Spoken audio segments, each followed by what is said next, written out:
Kaya maganda umaga mga kabayan ng Pilipinas. Bigyan na tayo ng konting komento at reactions regarding doon sa nangyayari sa Senado kahapon.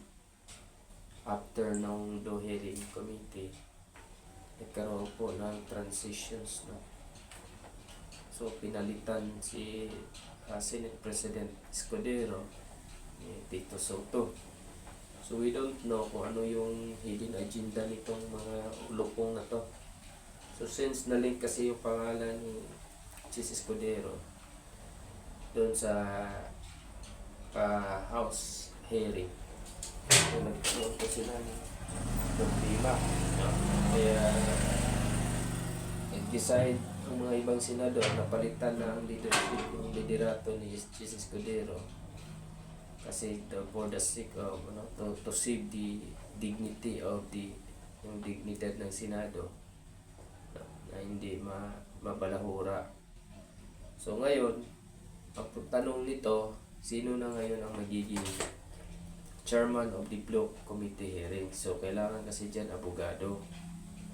So kung ibibigay yan sa hindi abogado, talaga may hirapan. No? Hirapan mag-conduct ng investigations kasi nga wala masyadong alam. Kung halimbawa, ibigay yan kay Ping Lacson. Si Ping Lacson ang maghahawak, no? As a chairman of the Blue Ribbon. Mahirapan si Ping to ma-identify or kaya i-insist niya yung gusto niya because of they are not a lawyer.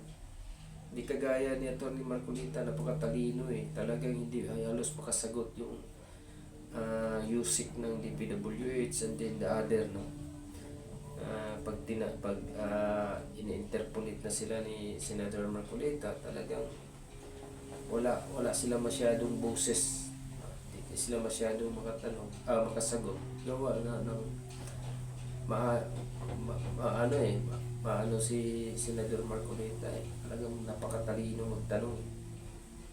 Matutumbok niya kagad, makukuha niya kagad yung niya. Kaya napakaganda yung pagdala niya pag-manage sa Blue Ribbon Committee. Kung ito'y papalitan ni Ping Lacson, halimbawa, kasi wala namang dyan, magbaback to zero na naman tayo dyan. Although, si Ping Lacson, hindi ko naman alam kasi tagal-tagal na niya, lagi naman niya nag-i-expose ng katiwalian, pero wala man na sasampulan dyan sa mga katiwalian na i-expose niya. Wala siyang pinakulong. Puro expose lang. Expose.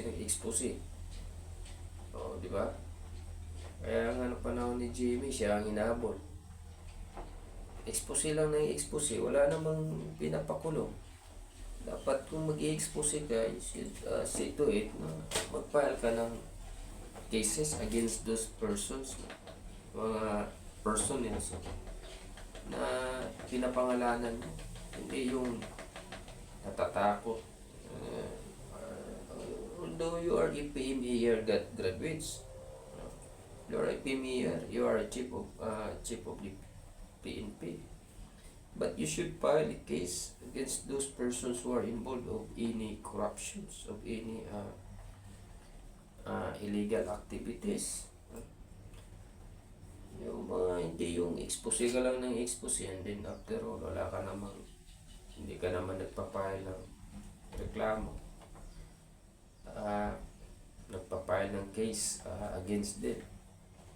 So, dapat abogado talaga para mas lalo nating maintindihan kung ano ba talaga yung kung saan patutunguhan yung hearing na ginagampanan niya, hinahawakan niya.